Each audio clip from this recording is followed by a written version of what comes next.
Étape 1. Plan des scènes. Le grand revirement institutionnel de début 2026, cette partie traite du choc initial et du retournement de sentiments le plus rapide en 30 ans de données de sondage. Contrastant l'optimisme extrême de décembre 2025, allocation de liquidités au plus bas, espoir de profit massif, avec l'effondrement brutal documenté par l'enquête de Bank of America en mars 2026, où les gestionnaires de fonds ont pivoté vers une prudence défensive inédite depuis la pandémie. Le piège de l'inflation et le choc énergétique iranien, cette section développe la première force du revirement, à savoir l'explosion des attentes inflationnistes suite aux frappes militaires en Iran fin février. Analysant l'envolée des prix du pétrole à 119 $, l'augmentation des coûts de la chaîne d'approvisionnement et la destruction consécutive du récit des baisses de taux d'intérêt de la Fed qui soutenaient le marché haussier. Détérioration de la croissance et crise du crédit privé. Ce segment examine la deuxième et la troisième force, détaillant le ralentissement du PIB américain à 0,7%, l'effondrement de la confiance des consommateurs et la remise en question des valorisations boursières excessives, tout en introduisant la menace systémique du crédit privé avec les gels de retrait chez BlackRock et Blackstone. La stratégie de sortie est le modèle Berkshire Hathaway. Cette partie décrit les actions concrètes des institutions qui augmentent leur liquidité au rythme de 2020 et se retirent des actions américaines au profit des marchés émergents et des matières premières, illustrée par la position défensive historique de Warren Buffett accumulant 373 milliards de dollars en bons du trésor. L'exode technologique et l'avertissement historique final. Cette section finale traite de la fuite hors des 7 magnifiques et des valeurs technologiques surévaluées, analyse le contexte macroéconomique d'une dette de 39 billions de dollars et établit des parallèles alarmants avec les crises de 2000 et 2008 pour conclure sur l'asymétrie fatale entre les investisseurs institutionnels déjà sortis et les particuliers restant exposés. L'original se situe dans la niche de la macroéconomie et de la finance de marché de haut niveau, ciblant un public d'investisseurs avertis. Le genre est celui d'un rapport d'expertise financière à forte charge analytique, adoptant un style sérieux, impérieux et intensément factuel. Le ton est alarmiste, mais rigoureusement étayé par des données chiffrées, avec une intonation critique envers l'optimisme de détail. Le rythme est soutenu, alternant des affirmations percutantes et des démonstrations techniques complexes, créant un tempo d'urgence. L'argumentation repose sur une structure logique implacable. Données de sondage, Bank of America, statistiques économiques, PIB, inflation, et précédents historiques, 2000-2008. Le lexique est hautement spécialisé. Allocation, discount rates, forward PE, underweight, tandis que la syntaxe privilégie des structures directes et des énumérations de chiffres pour renforcer l'autorité de l'exposé. L'auteur se positionne comme un analyste omniscient, capable de décoder les mouvements de l'argent intelligent avant qu'ils ne soient visibles par le grand public, affichant une mentalité de réalisme froid face à la complaisance du marché. The visual style for the illustration should be cinematic financial noir. The imagery must reflect the gravity and cold analytical nature of the report. The artistic style is a fusion of high-contrast documentary photography and modern data-driven infographics. Specifically, it should feature a muted and sophisticated color palette dominated by deep navy blues, slate grays, and sharp crimson accents to highlight risk factors. The lighting should be low-key, reminiscent of a high-stakes boardroom or a trading floor at dusk, with Rembrandt lighting on physical assets like oil barrels, gold bars, or ticker displays. Compositionally, use wide-angle shots to show the scale of the financial landscape or extreme close-ups on analytical data points. The technique should be photorealistic with a slight digital grain to convey a sense of real-time reporting and intelligence agency aesthetic. Elements such as glowing digital charts overlaying physical reality, augmented reality style, should be used to represent the anatomy of an institutional exit. L'année 2026 a débuté par une rupture sismique dans la structure même de la confiance des marchés financiers mondiaux, marquant le revirement le plus brutal et le plus profond du sentiment des investisseurs institutionnels en plus de 3 décennies de données d'enquête enregistrées. Ce que nous observons au cours du premier trimestre 2026 n'est pas une simple correction technique, mais un basculement radical de paradigme qui défie les statistiques historiques par sa vélocité. Pour comprendre l'ampleur de cette déflagration, il est impératif de se remémorer l'état d'euphorie quasi absolu qui régnait encore en décembre 2025. À cette époque, l'enquête globale de Bank of America auprès des gestionnaires de fonds révélait un niveau de confiance haussière chez les professionnels de la finance jamais atteint depuis 3 ans et demi. L'optimisme était alors la norme, soutenu par une conviction presque unanime que l'économie américaine réussirait son pari d'un atterrissage en douceur, évitant ainsi la récession tant redoutée. Les allocations de liquidités étaient tombées à un niveau historiquement bas de 3,3%, signe que chaque dollar disponible était déployé dans l'arène boursière pour capter les derniers gains d'un cycle perçu comme inépuisable. Les attentes en matière de croissance et de profit atteignaient des sommets comparables à ceux du rebond post-pandémique de 2021. Porté par une foi inébranlable dans la révolution de l'intelligence artificielle pour soutenir indéfiniment des valorisations boursières de plus en plus déconnectées des fondamentaux traditionnels. Chaque gestionnaire de fonds semblait suivre la même trajectoire, s'exposant massivement aux actions avec une certitude granitique, convaincu de la pérennité d'un marché haussier sans fin. Cependant, 3 mois ont suffi pour que cet édifice de certitude s'écroule totalement. En mars 2026, la même enquête présente un paysage financier méconnaissable, une métamorphose brutale qui laisse les observateurs dans la stupéfaction.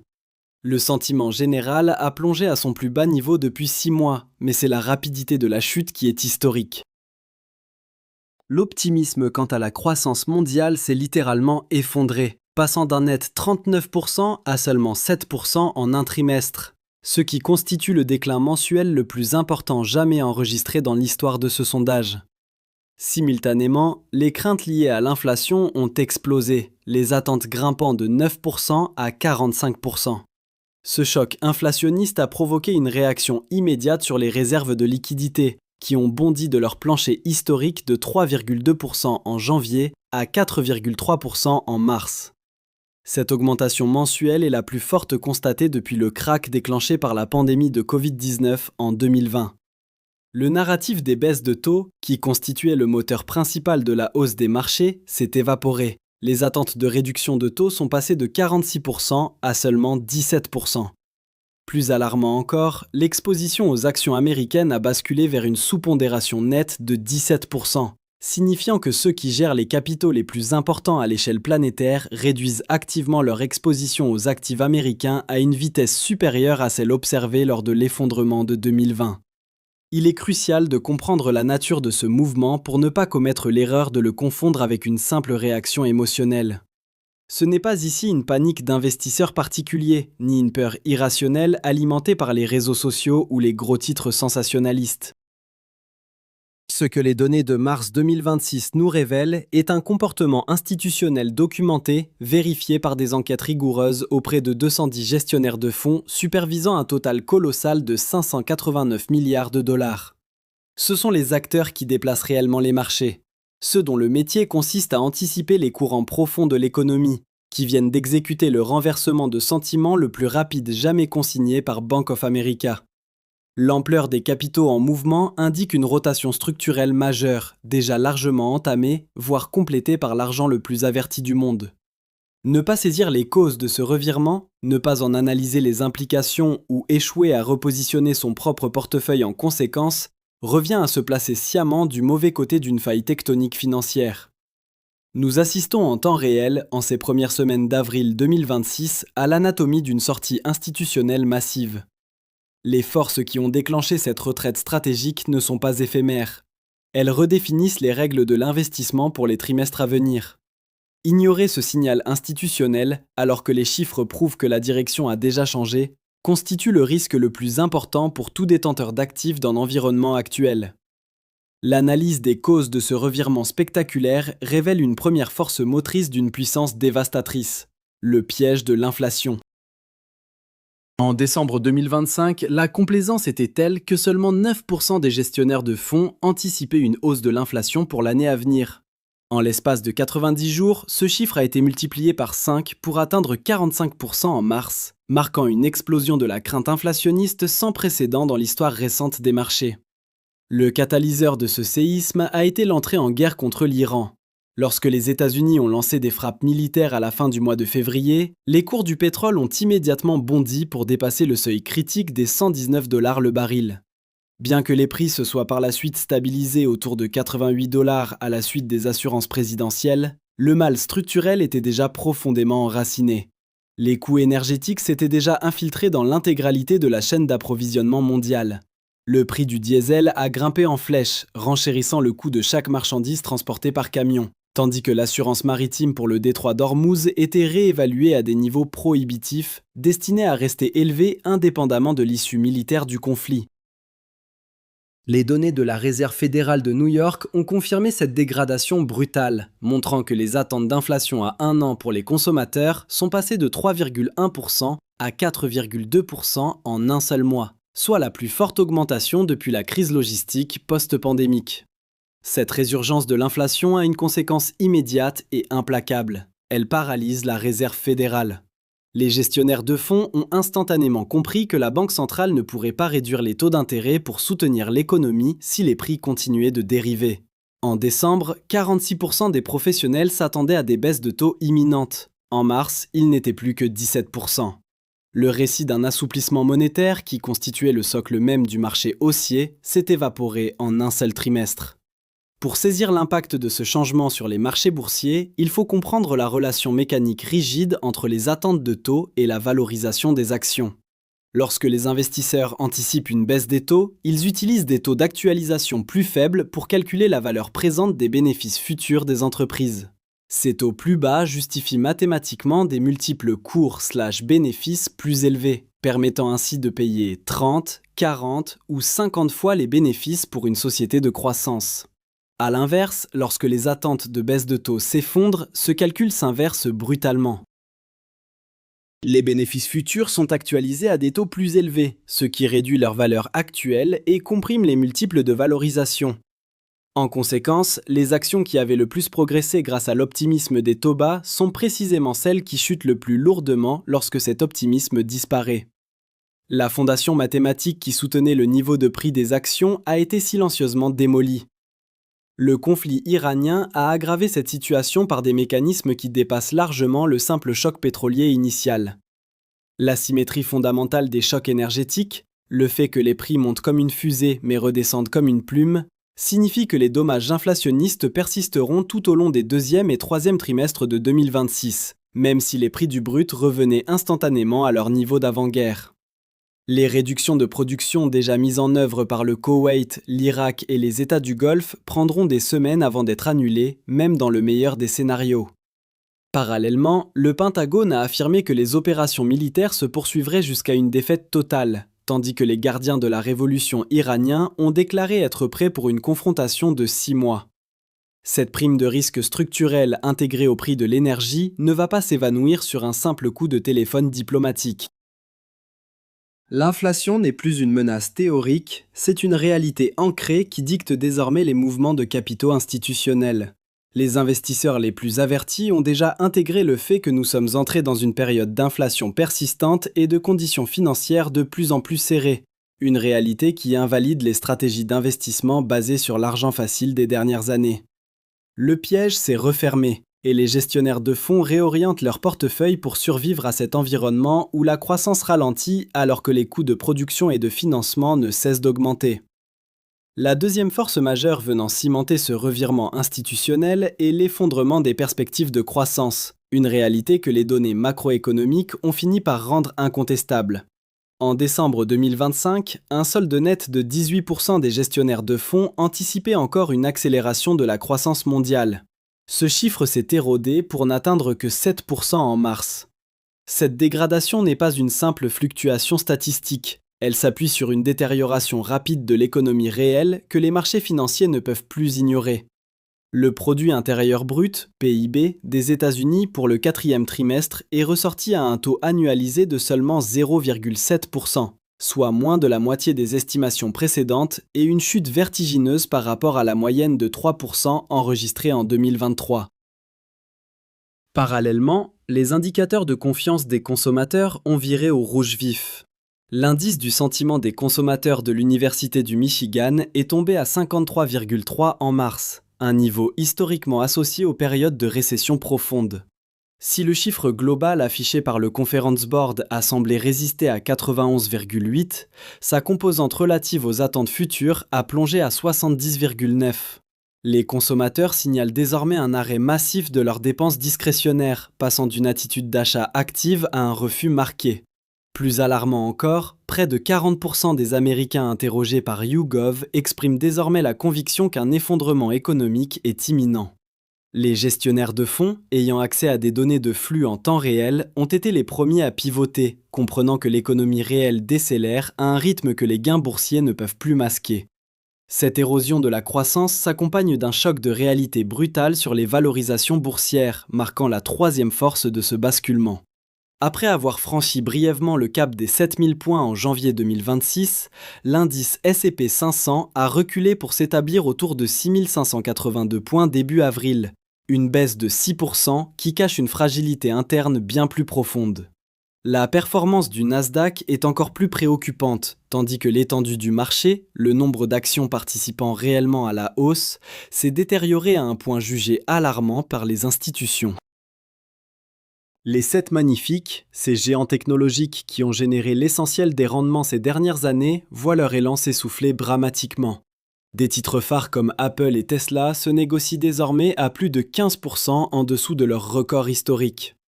Le ratio cours sur bénéfice prévisionnel de l'indice de référence se situe à 22,2, bien au-dessus de sa moyenne décennale de 18,8. Plus révélateur encore, le ratio PE de Shiller a atteint son deuxième niveau le plus élevé en un siècle, surpassé uniquement par le pic de la bulle technologique de l'an 2000. Le narratif de l'intelligence artificielle, qui servait de justification ultime à ces multiples dévaluations exorbitants, commence à se fissurer. Si une partie des gérants espère encore des gains de marge, un record de 33% s'inquiète désormais des niveaux massifs de dépenses en capital. La divergence entre l'optimisme conceptuel et le scepticisme quant au retour sur investissement des centaines de milliards injectés dans l'infrastructure de l'IA marque le point d'inflexion où la conviction institutionnelle se fracture. Enfin, une quatrième force, ignorée par les médias grand public mais centrale pour les institutions, achève de déstabiliser le système. La crise du crédit privé. L'enquête de Bank of America montre que les inquiétudes concernant les défauts dans ce secteur ont bondi de 17% à 46% en un seul mois, un record absolu. Près de la moitié des gestionnaires considèrent désormais le crédit privé comme la source la plus probable du prochain événement systémique. Ce n'est plus une simple paranoïa théorique, mais une crise de liquidité concrète. BlackRock a bloqué près de la moitié des demandes de retrait de son fonds de crédit privé de 26 milliards de dollars début mars, une décision suivie par des pressions de rachat massives chez Blackstone, Morgan Stanley, Cliffwater et KKR. Au total, 265 milliards de dollars d'actifs en crédit privé sont aujourd'hui soit gelés, soit confrontés à des demandes de retrait urgentes. Ce marché, qui a cru jusqu'à atteindre 2000 milliards de dollars en promettant des rendements stables, a prêté à des entreprises incapables d'accéder au financement bancaire traditionnel, masquant un risque de crédit sous-jacent colossal. Lorsque le plus grand gestionnaire d'actifs au monde bloque les sorties de ses propres investisseurs, le signal est sans ambiguïté. Les institutions voient un risque de contagion comparable à celui des subprimes en 2008. Cette vision d'une instabilité imminente pousse les gérants à réduire leur exposition aux actions, anticipant une onde de choc financière dont les fondations sont déjà ébranlées. L'écart grandissant entre les discours publics et les actions concrètes au sein des portefeuilles institutionnels constitue aujourd'hui l'un des signaux d'alarme les plus fiables de l'histoire financière moderne. Ce que ces gestionnaires font réellement de leur capital témoigne d'une préparation à une crise systémique, avec une accumulation de liquidités à une vitesse qui rappelle les heures les plus sombres de la pandémie de 2020. Les allocations de cash ont bondi de 3,2% en janvier à 4,3% en mars, marquant une augmentation de 1,1 point de pourcentage en seulement 2 mois. Pour un gestionnaire de fonds dont la rémunération dépend de la performance relative, détenir des liquidités n'est jamais une position passive. C'est un choix actif, délibéré et coûteux. En acceptant de sacrifier les rendements immédiats pour rester sur la touche, 210 gestionnaires de fonds affirment simultanément que le risque d'être pleinement investi surpasse désormais largement le coût d'opportunité de l'attente. Cette thésaurisation institutionnelle n'est que la face visible d'un retrait beaucoup plus vaste des actions américaines, lesquels font désormais l'objet d'une sous-pondération nette de 17%, un niveau de défiance inédit depuis la fin de l'année 2022. Ce mouvement n'est pas une dispersion aléatoire, mais une rotation stratégique et ciblée, loin des actifs surévalués du marché américain. Les capitaux fuient massivement les États-Unis pour se diriger vers des segments de marché spécifiques. Les actions des marchés émergents ont ainsi atteint une surpondération nette de 53%, leur plus haut niveau depuis février 2021. Ce basculement massif reflète une volonté délibérée de repositionner le capital vers des marchés où les valorisations sont plus attractives et où le rapport risque-rendement favorise de nouveaux déploiements. En parallèle, les institutions orchestrent un retrait brutal du secteur de la consommation discrétionnaire, les entreprises vendant des biens et services non essentiels, avec une sous-pondération nette de 27%, le niveau le plus bas depuis 3 ans.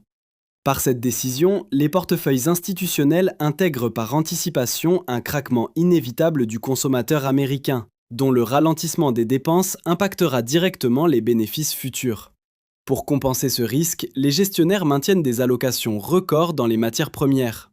Malgré la rotation hors des actions, l'exposition aux commodities, or, énergie, produits agricoles, atteint son sommet depuis avril 2022, avec une surpondération nette de 34%. C'est la version institutionnelle d'une couverture contre l'inflation collante et l'instabilité géopolitique, privilégiant les actifs physiques qui performent traditionnellement dans les environnements de croissance décélérée et de chocs énergétiques persistants. L'exemple le plus radical de cette rigueur défensive demeure Warren Buffett, qui exécute une version extrême de ce manuel de crise depuis plus de 2 ans.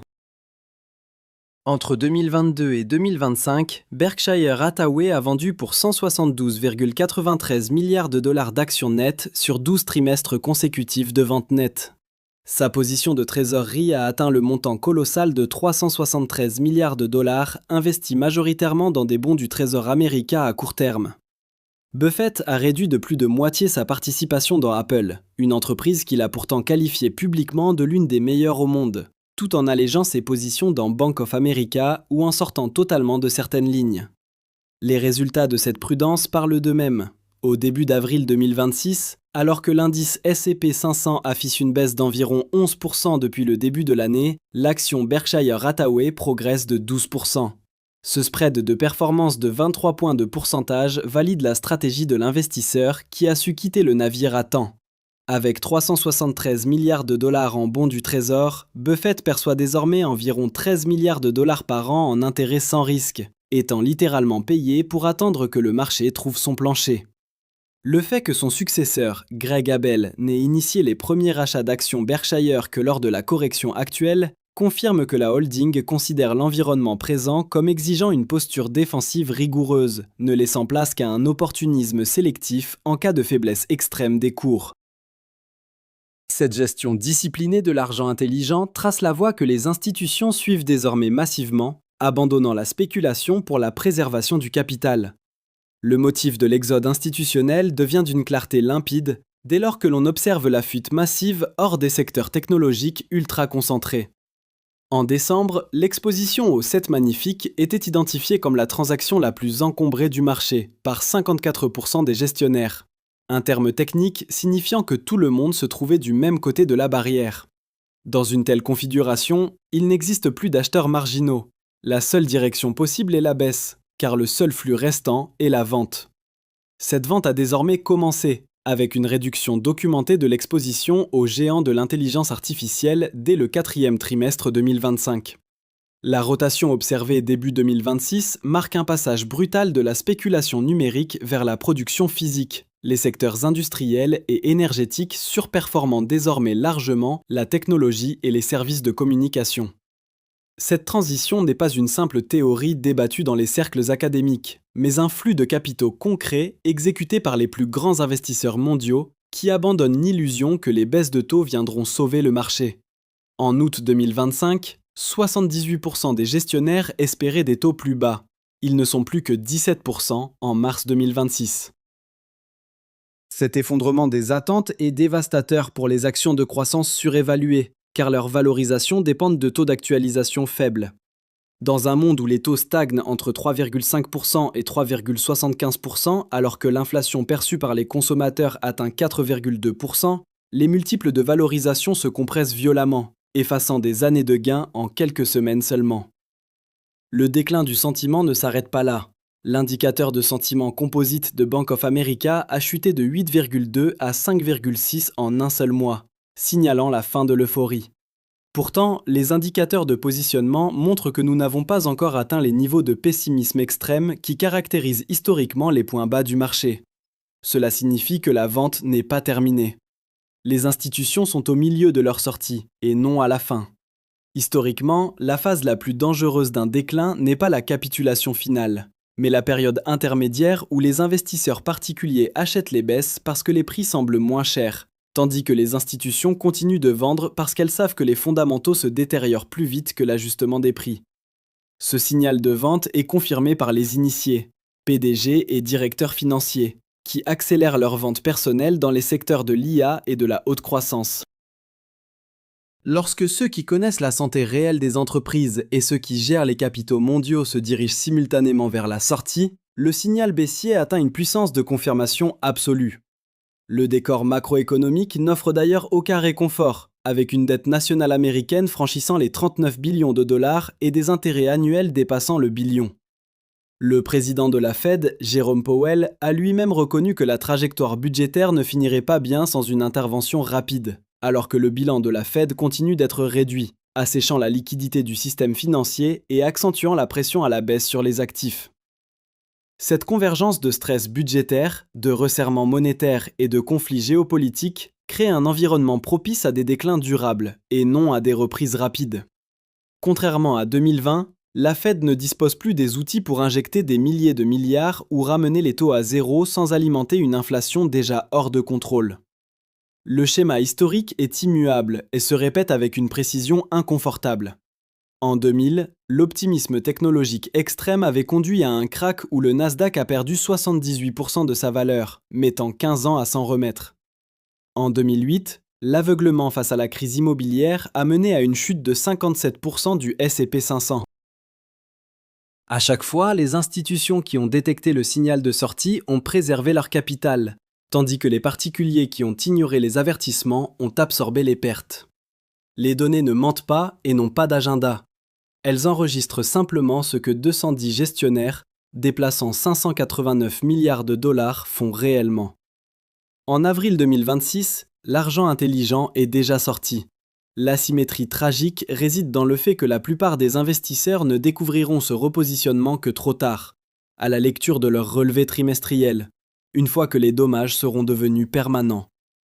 La fenêtre pour ajuster les portefeuilles est encore ouverte, mais chaque jour de complaisance rapproche l'investisseur du moment où les conséquences mathématiques de cette décomposition économique s'imposeront d'elles-mêmes, sans égard pour les opinions ou les espoirs de reprise.